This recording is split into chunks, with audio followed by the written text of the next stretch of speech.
कोणत्या अधिकारामध्ये अतिक्रमण पाडलं असा प्रश्न उपस्थित केला गेलाय। मनपाच्या कारवाईला एमआयएम कडून हे आव्हान दिलं गेलंय।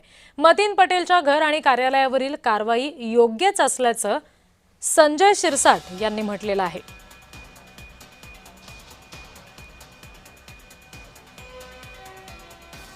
या सगळ्या संदर्भात आपण आणखी तपशील घेणार आहोत प्रतिनिधी विजय चिडे यांच्याकडून। विजय, नक्कीच रिद्धी, जर बघितलं तर निदा खान जी आहे ती छत्रपती संभाजीनगर मध्ये होते आणि तिला आश्रय जो आहे तो एमआयएमचे नगरसेवक मतीन पटेल यांनी दिल्याचा पाहायला मिळाला होता। मात्र त्याला आता हे आश्रय देणं जे आहे ते आता चांगलंच भोवल्याच आपल्याला पाहायला मिळत आहे, कारण त्याची देखील चौकशी सुरू आहे।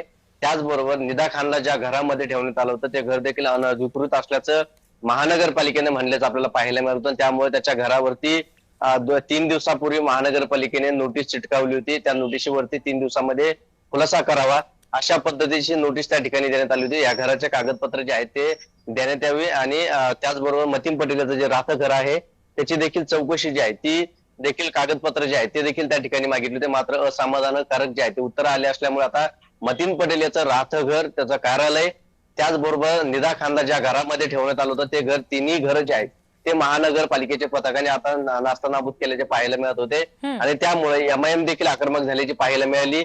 इम्तियाज जलील यांनी महानगरपालिकेच्या आयुक्तांची भेट घेतली आणि अनेक नगरसेवकांचे अतिक्रमण असल्याचं त्यांनी म्हणलं। त्यांच्यावरती कारवाई कधी होणार, आमच्याच पक्षातील नगरसेवकावरती कारवाई केली जात असल्याचं त्यांनी म्हणलं। विजय, पुन्हा एकदा पुढचे तपशील तुमच्याकडून घेऊच, सध्या तुम्ही आमच्याशी असेच जोडलेले राहा।